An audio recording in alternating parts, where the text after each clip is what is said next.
Vamos girar com a nossa reportagem, uma paradinha em Brasília, mais uma, aliás, às 8h07, o Congresso, a gente já disse aqui, né, vai voltar ao trabalho nessa semana, passou recesso, passou carnaval, aquela coisa toda. As pautas devem começar a ser discutidas a partir de hoje, as coisas devem começar a esquentar por lá. Bruno Silveira, ao vivo, direto do Congresso Nacional. Tudo bom, Bruno? Bom dia. Bom dia, Colombo. Um bom dia para você, para a Lívia, aos nossos colegas e a quem está nos acompanhando. É isso. Depois desse recesso prolongado do Carnaval, o Congresso vai voltar então às atividades essa semana. Lembrando que, por conta das eleições municipais no meio do ano, esse calendário de pautas vai ser um pouco mais apertado. Aqui no Senado, onde eu estou, a pauta dessa semana está previsto, por enquanto, a votação de uma PEC e de alguns projetos de lei. Dê uma olhadinha aqui rápido na agenda da Câmara dos Deputados. Não divulgaram ainda as ordens do dia, mas que deve acontecer ao longo do dia. O Congresso tem pautas importantes para votar, pautas de interesse do governo também. Lembrando que antes do recesso do Carnaval, o ministro da Economia, Fernando Haddad, se reuniu com lideranças aqui do Senado, ia se reunir também com lideranças da Câmara dos Deputados para falar sobre a questão da reoneração.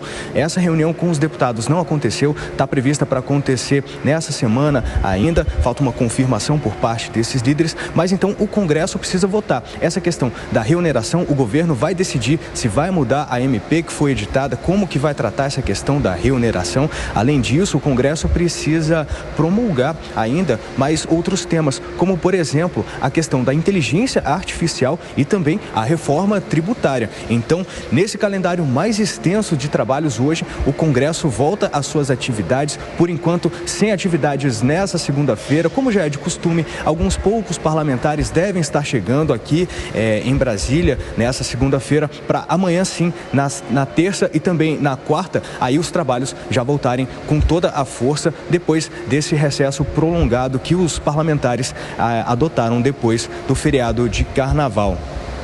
Ô Bruno, me diga uma coisa, o Senado recorreu daquela decisão do Supremo que determinou transporte público de graça em dias de eleição. O que é que o Senado defende nesse caso?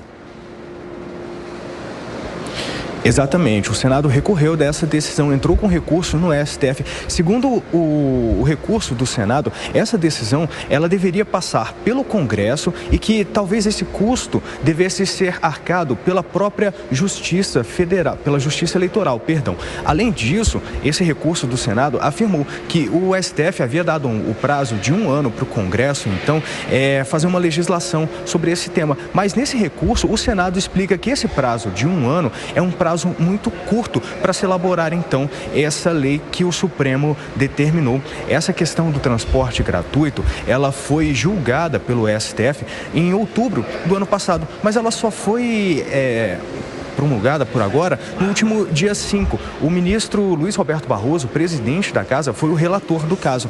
Essa questão do transporte gratuito foi uma ADPF promulgada pelo partido Rede Sustentabilidade. Eles entraram então com essa questão no STF, o ministro Barroso julgou e deu parecer favorável então para essa questão do transporte público gratuito em dias de eleições. Segundo o ministro Barroso, essa decisão ela ajuda a população a participar do pleito. Mas nessa decisão, nesse recurso, o Senado também afirmou que essa questão da gratuidade no transporte público em dia de eleições, ela pode desestabilizar as finanças dos governos locais, pode aumentar a dívida de prefeituras e dos governos locais, então, por conta dos custos dessa questão do transporte gratuito. Por isso, o Senado entrou com esse recurso, afirmou algumas explicações, como, por exemplo, o prazo para elaboração de lei de 1 ano pelo STF, que é muito curto, essa questão dos custos e também que essa decisão deveria passar pelo Congresso Nacional antes, então, dessa decisão do Supremo Tribunal Federal. Rafael. Valeu, Bruno. Deixa eu ouvir a Amanda Klein e o Cristiano Vilela a respeito do início ou reinício do ano legislativo. Amanda, a gente conversou agora há pouquinho com o deputado Alex Manente, você inclusive perguntou a ele sobre a relação Lula-Lira, zeraram o jogo, não zeraram o jogo. Há muita coisa importante para ser debatida pelo Congresso Nacional, especialmente na pauta da economia, mas parece que tudo depende disso. Não é? Da temperatura da relação entre Planalto e Congresso Nacional, notadamente a Câmara. A partir disso, a gente vai ter uma ideia da velocidade com que isso vai andar ou não, né?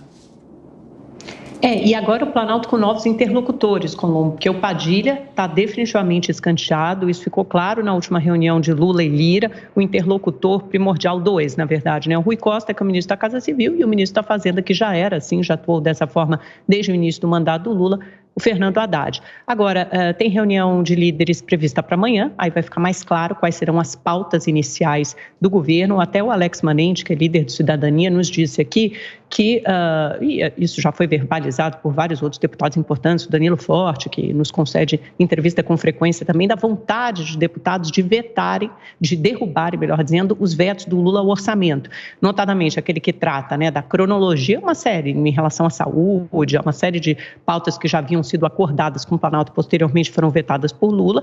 Esse foi um dos alvos da reclamação de Lira na reunião com o presidente da República, e também dos vetos em relação ao cronograma do pagamento das emendas e aquele veto a 5,3 ou 5,6 bilhões de reais em emendas de comissão. O problema está na casa ao lado, no Senado Federal. Por quê? Porque é prerrogativa de Rodrigo Pacheco marcar essa sessão de vetos. E pelo que eu apurei com líderes, isso não está no cronograma, quer dizer, não está num calendário tão próximo assim. A ideia de Rodrigo Pacheco é esticar um pouco, dar mais tempo a Planalto para que tenha um acordo. Por isso, é grande a chance, ou é maior a chance de que de que eles cheguem a uma espécie de meio termo, né? O Planalto ofereça algumas coisas, por exemplo, o compromisso de pagar todas as emendas impositivas até o meio do ano. Os deputados ficam felizes porque abastecem os cofres ficam cheios aí para as eleições municipais. E aí tem aquelas pautas principais já ditas tanto pelo Pacheco quanto pelo Lira, que são pauta verde, regulamentação da inteligência artificial, regulamentação da reforma tributária, principalmente tem a reforma administrativa, que aí seria uma iniciativa principalmente do Congresso, mais do que do Palácio do Planalto, do governo Lula,